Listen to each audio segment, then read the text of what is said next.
Welcome to Feng Shui Simply. My name is Cheryl Grace, and I'm a professional Feng Shui practitioner and the author of Feng Shui Simply, Change Your Life from the Inside Out. And today I'm very excited because I get to talk about my favorite subject, Feng Shui, the art of enhancing your environment to improve your life.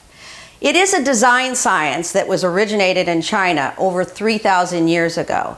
And when you apply good Feng Shui principles to your home, your workplace, your business, and your life, you will improve your health, your wealth, your relationships, and even land you that dream job. And in some ways, you intuitively already are doing Feng Shui because you know that when you clean your house, you organize it, you declutter your house, and you make it very spacious. You can feel the vibrant energy circulating all through the house, and you're so able to experience all the blessings in your life without having to worry about decluttering and cleaning your house one more time. So we want to talk about where Feng Shui came from. We said it came from China. So the best part is how we arrived at the philosophy of Feng Shui. So the early practitioners, the masters of Feng Shui in China, were designated to find the perfect location and the ideal, most auspicious place or location for the home. So they first went up to the top of the mountain, sort of the bird's eye view. So by placing the home there, they wanted to see if this was the best place for the home for the residents within the household. So what they found was that the home was exposed to the extreme elements of the wind. So that be translated into mudslides or erosion or even wind damage that would happen. So they came to the conclusion that the mountain is not the ideal location for the home. So now they travel down to the ocean and thinking maybe by the sea is the best place for the home. So what happened, just as you probably can guess, that the house was exposed to the extreme elements of the water, such as hurricanes, tsunamis, or flooding of any kind. So therefore, they decided, no, that the home next to the water is not the right location. So now they decide, okay, what if we put the home in the middle, halfway between the wind and the mountains or the water, and place it right in the center, with trees aligned on either side to build a little protection. They call this the belly of the dragon. And in Feng Shui, this is the most ideal, auspicious location for the home on any piece of property. So that is what Feng Shui literally means. Feng Shui, wind, and water. But all Feng Shui is grouped into two categories, either compass Feng Shui or form school Feng Shui. So let's first talk about compass Feng Shui. As I've said before, it all came from China. So early practitioners, because it was based in China, developed the philosophy and the principles of Feng Shui based on the topography of the land. So as you know, and as you recall from history, that the aggressors of China came from the north, and these were their enemies. So to combat that, they built the Great Wall of China. And because of the Gobi Desert and the sandstorms, the desert storms, they ideally wanted to place their house or their front door facing the south or the southeast so that the sand and the dust would not come through their front door. So this is how the original concept of Feng Shui came about, with the mountains at the back and that the water was in the front. And so this is the basic principle of Feng Shui, whether you practice compass Feng Shui or you practice form school Feng Shui. So when you practice compass Feng Shui, you might also hear the term classical or Eastern Feng Shui. About 85% of all the books out there are based on classical or Eastern Feng Shui. This works exceptionally well even in the Western world when you're able to build a house from scratch. If you have the property and you have the ideal location from the directional point of view, you can use classical or Eastern Feng Shui very effectively to build your dream home. But when you translate classical Feng Shui into the Western world, this is where we might create a few problems. Because in the Western world, our architects and everybody that is building a home across our vast United States It is building their dream home in the way they want it, in the location they want it, and it is what it is. So when you apply Feng Shui in a classical or compass point of view to a home or a structure that has already been built, you might apply some Feng Shui principles that are good Feng Shui, and on the other hand, you might create some Feng Shui don'ts because of trying to apply directional compass Feng Shui to a structure that already exists. So when we use form Feng Shui, you might hear the terms such as pyramid Feng Shui, black sec Feng Shui, Western school of Feng Shui, contemporary Feng Shui, or what I'm sharing with you today, which is Feng Shui simply. This Feng Shui is all based on applying good Feng Shui principles on the principle of the location of your front door. So no matter if it's the front door of your home, the door or the entry door of a room, the front of a property, which is the entryway into the property, or on every surface such as a desk, you can apply Feng Shui from this point of view. So now we're going to explore what is the reason why we're applying Feng Shui in the first place.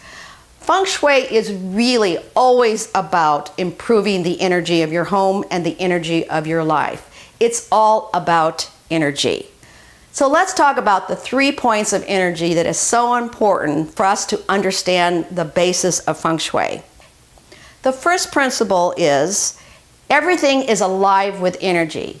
It's alive with energy because quantum physics tells us that it is alive with energy. But it's also more important that we have an opinion, an association, or a memory about everything that we see, everybody we come in contact with, and every physical object in our environment. So therefore, it creates energy because we have an association with it. So that what you select in your home and everything that you put on your walls becomes very important because it has energy associated with it. It's visual energy. The second point about energy is that everything is interconnected with energy. We know this already because energy is interconnected by just the way it turns from night into day, and just as the way the seasons change from spring, summer, fall, and winter. But everything is interconnected because we are interconnected throughout our day by every experience that we have and everybody that we come in contact with. So if you wake up in the morning full of vibrant energy because you had a great night's sleep, everybody you come in contact with and everything you do throughout the day will either add to your vibrant energy or will distract or deplete your vibrant energy. For example, let's say that we get in a car and as we're on our way to work, we get in a scuffle with the car next to us because they're trying to cut us off. So maybe they take a little chunk or a little piece of our vibrant energy away because we're annoyed with this process and we're trying to fight and maneuver around the lanes in order to get around this person. By the time you get to work, you're so annoyed with this story that you can't wait to share it with everybody else. So as you appear with your colleagues, you're telling the story, they're telling the story, and you talk about it all day long.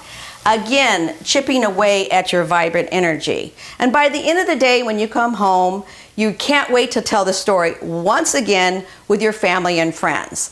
So you find yourself in the evening depleted of all the energy that you gained from your good night's sleep.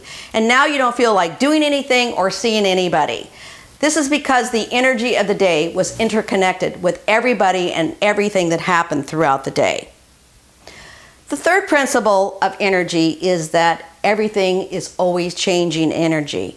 This is a concept that some people I know don't like to hear because they don't like the term change. They say, I hate change, I don't want to change. But in Feng Shui, everything is always changing.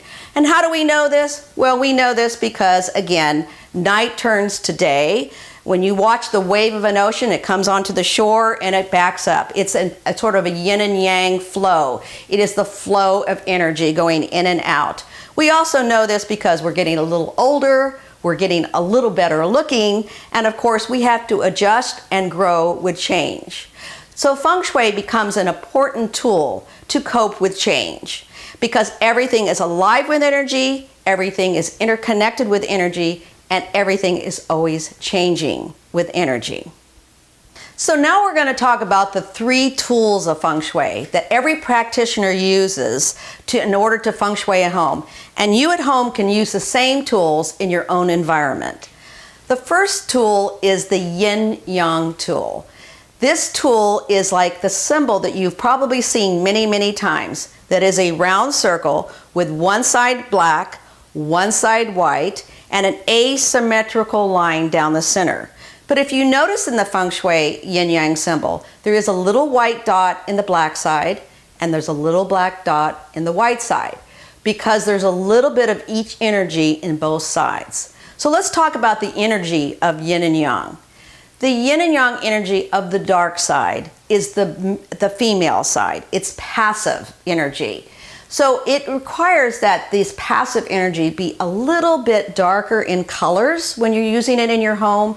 It's a little more passive energy. It's a little smaller, a little more detailed, lots of texture, or even prints like in wallpaper. But everything is a little bit more ornate and detailed in passive or yin energy. The opposite is the white side, which is the male energy. It's very aggressive, very assertive energy.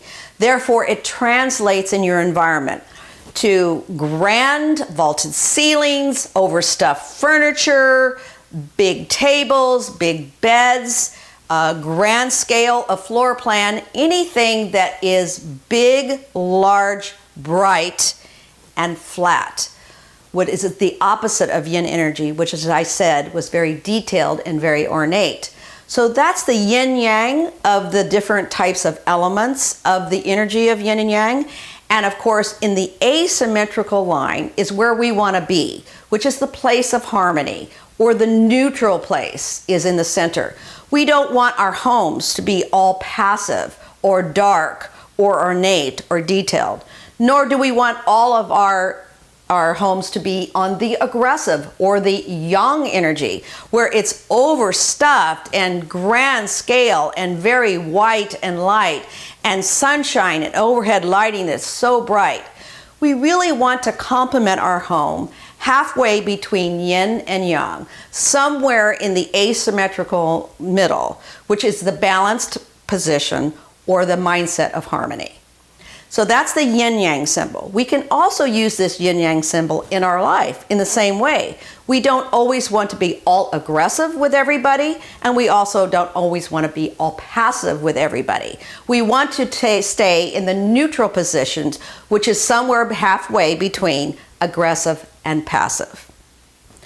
Our second tool of Feng Shui is the 5 elements. The 5 elements are wood, fire, metal, water, and earth. When all 5 elements are present in the environment, then the environment is balanced.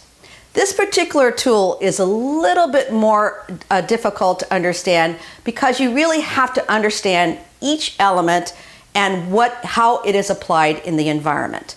I'll give you a quick example. The wood element. The wood element is just what you think it is. Everything that is made out of wood. That could be baskets, that could be live plants, it could be faux plants, it could be paper or anything made out of wood. So the materials of wood is what establishes the wood element. So in every element, there's also other things besides the materials that describe that particular element, such as the shape, such as the symbolic images it represents, and also the way it is applied in your environment. So when we take the wood element as one example of the 5 elements, when you go into the bathroom or you go into a kitchen, you're probably going to find the wood elements located in that environment because of the cabinets. They either are made out of wood or they identify with the wood. So therefore we know that the wood element is present in this particular room. So therefore our next step is to look for the other 4 elements in the environment. When all 5 elements are present, we know it's a balanced environment. So the third tool of Feng Shui is called the Bagua map. B-A-G-U-A. Ba means 8, and Gua means an area or a zone, a Gua. So in the Feng Shui Bagua map, it is a template for how to map your home, and it's also a template to how you manage your life. So think of the Bagua map as a tic-tac-toe board. And as you stand in front of your house, facing your front door, you're going to use this tic-tac board and lay it out based on the front door as if it was a tic-tac-toe board grid in order to create 9 equal areas or zones of the Bagua map. So think of the center zone, the earth center, as the hub of a wheel. And each spoke that goes out represents a different life aspect of the Bagua map. For example, if you look at the very back of your house from left to right, so as you're facing your front door, you're looking at the very back of your house from left to right. The very back left area or zone is the wealth and prosperity zone. In the next square, next to wealth and prosperity, is the fame and reputation area or zone. And the far right, the very far back corner of your home, in the back part of your property, is the love, marriage, and relationship area. Now let's take a look at the center squares from left to right as you're facing your front door. From the left, the center left side of your house in the center is called health and family. Then of course we move to the middle, which is what we already talked about, the earth center, the hub of the wheel. And to the right, the very center of your house, to the right, as you're facing your front door, is called creativity and children. Now let's look at the front part of your house. The very front part of your house from left to right is the wisdom area, which is called knowledge and self-cultivation. The center square in the front of your house is called the career zone, and it's also referred to as the life purpose zone. The far right side of your house in the front is the helpful people and travel area. So when you have the 9 squares, or the magical squares as it's often called, in Feng Shui, you are really paying very close attention to 9 different life aspects. And I will repeat them: wealth and prosperity, fame and reputation, love and marriage, health and family, the center or earth center square, creativity and children, helpful people and travel, career and life purpose, and the wisdom area, which is knowledge and self-cultivation. These 9 squares act as a template for you to manage your life by paying attention to every life aspect on a daily basis, a weekly basis, on a monthly basis, every year. You're going to create good prosperity and good Feng Shui in your life. So let's try to take the 3 tools of Feng Shui and apply them to one room in your home. So the room that we're going to focus on today is the master bedroom. The reason we do the master bedroom first in Feng Shui is because you live a third of your life in the master bedroom just by sleeping.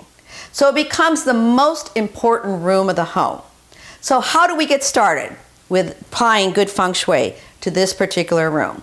So as you enter the master bedroom, the very first thing you're going to see is the largest thing, which is the master bed.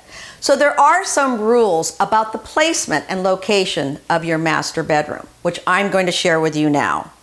The first rule is you never have the master bed located on the same side as the door, the entry door into the room.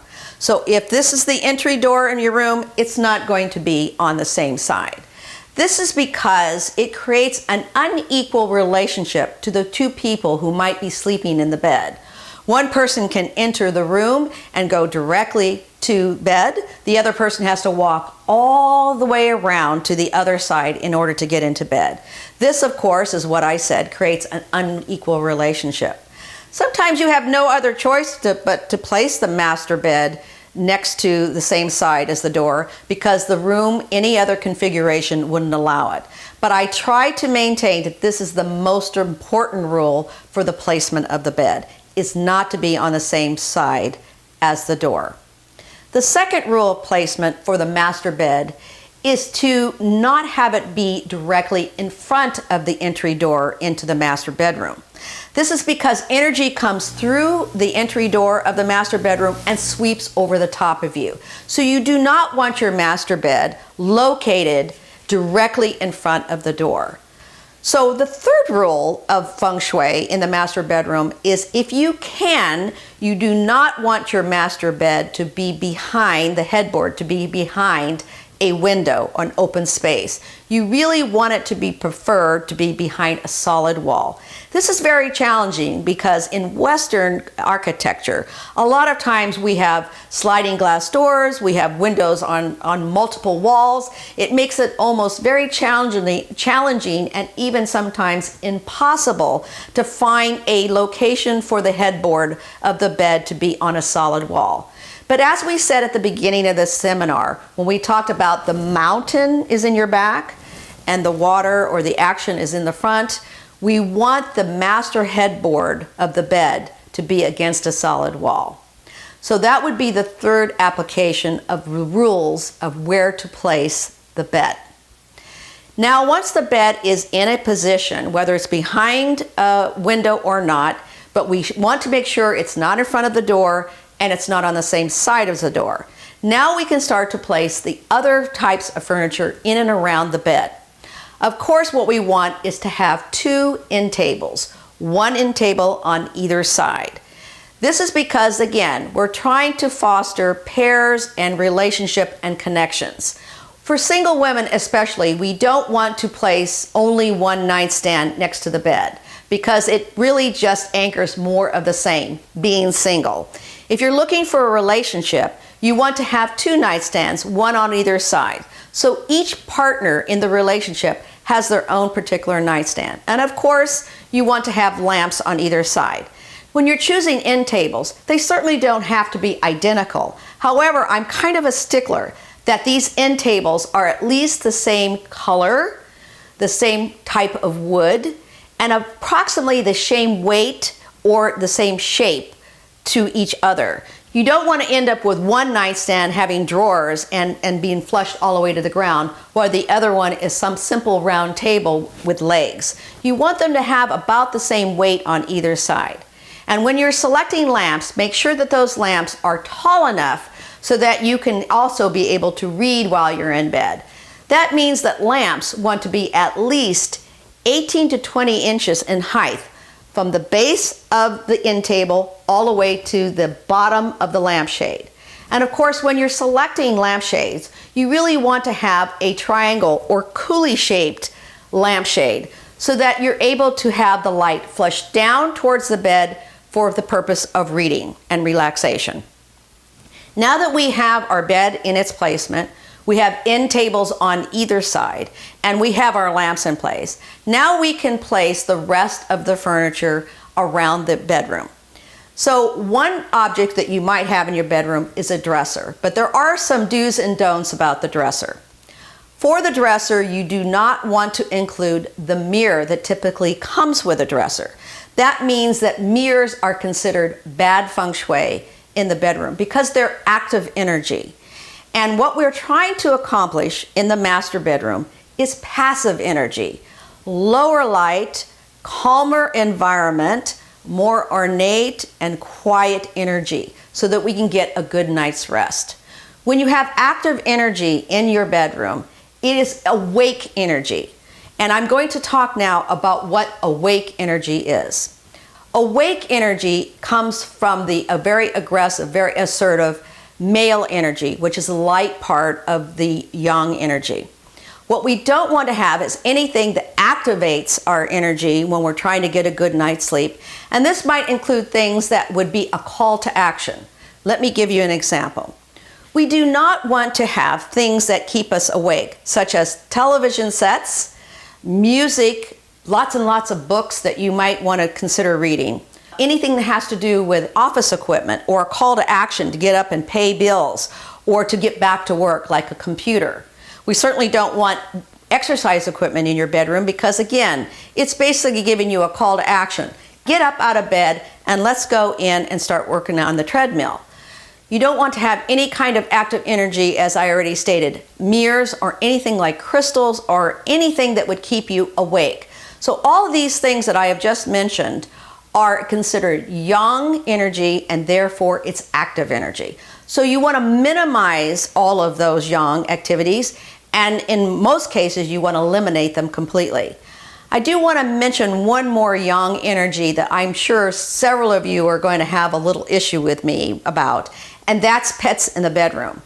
Yes, we all love our pets and they provide us a lot of comfort and good energy, but they are never allowed in the bedroom because, again, they're active energy. And if you've ever had a dog or a cat, you know this to be true. They like to keep you awake. So find a wonderful place in the other 8 zones of the Bagua map in order to have your pet find its little place in the home, but pets are never allowed in the bedroom. So now that we have our dresser in place without the mirror attached, you have the mirror in another location in your home in order to get dressed in the morning. Now we're able to fill in with anything that you would like in your bedroom, such as accessories and artwork. Because we're in the master bedroom, we want to place those objects of artwork and accessories that foster more of the same, of rest, relaxation, romance, and rejuvenation, which is the 4 R's of the master bedroom. So that means when you select your artwork, you're going to select those kinds of images that are restful, for peaceful, or romantic in nature, because that's the energy that we want to draw in. So you carefully select your artwork based on the image before you place it in the bedroom. And when it comes to accessories, we want to choose the accessories that best enhances the environment. So you heard me say that we don't want to have a lot of books in there, because when you have several different kinds of books to read, it's like your mind is actively trying to search which book is it that you actually want to read that particular evening. So if you are a person who likes to read in bed, you're going to select that one favorite book for you to read that evening and place all the rest of the books in another area of your home. And of course, in order to foster good relationships and connections with others, whether it be a partner or a friend or a family member, you want to always place everything in your master bedroom in pairs. That means no single objects. For example, instead of 1 candle placed on your dresser, you're actually going to place 2 candles on your dresser and go ahead and light them to have that romantic flair in your bedroom. But everything comes in pairs, because especially if you're a single person looking for a partner, you do not want to encourage more of the same, which is always selecting things that are one object in nature. And of course, in your artwork, it applies to the same thing. When you're choosing an image for your artwork, if you had 2 trees that were intertwined, this would be a better example of pairs than it would be to have a single tree in the image with all the leaves on the ground. The second most important room to feng shui in your home is the entryway, because energy comes in and through the front door. So imagine that your front door opens and in comes a rush of vibrant energy, and the goal is for the energy to come in and to circulate and get wider as it comes in. So how you arrange the entryway in your home is very important. You certainly don't want a narrow entryway or have too much furniture in the entryway in order for the energy not to be able to come in and to open up and circulate throughout the home. So be very careful for what you place in the entryway in terms of furniture and accessories. And of course, your choice of artwork in the entryway is very important. The Chinese used to always put their very, very best artwork in the entryway of the home. It was a way to establish who were the people that lived in the home and what they were all about. What was the personality of the people that resided in the home, and what is the energy of the people that reside in the home? So they took their very best artwork and placed it in the entryway. Your artwork in the entryway is a statement of who you are, what your family is all about, and how you want your guests to feel when they come in your home. So select your artwork very carefully and place it in an area that is welcoming to your guests. One of the most important things to do as you arrive at your front door is to place a welcome mat in front of the door. This is to not only invite your guests to come in and welcome them into your home, but it's also inviting good energy and good feng shui into your home. So as you open your front door, you're welcoming prosperity in. As you know, many of the homes in China also had a red door as their entryway door. And this might not be possible in every situation in our contemporary feng shui homes. We might be in a gated community where you're not allowed to have a red door as the front door selection. But the Chinese red door and the Chinese red color paint is a traditional choice for the color of the front door. If that's not allowed, or that's not your preferred choice of the color of the front door, you can choose a color such as dark brown, dark black, any color that's in the dark variety of hue as the preferred selection for the front door. And that is your good feng shui for the entryway. And if you have any questions or any comments or would like further information about feng shui, I hope that you will visit my website, CherylGrace.com. There you will find many free articles, radio shows, and video tips that will help you in your journey of feng shui. Thank you.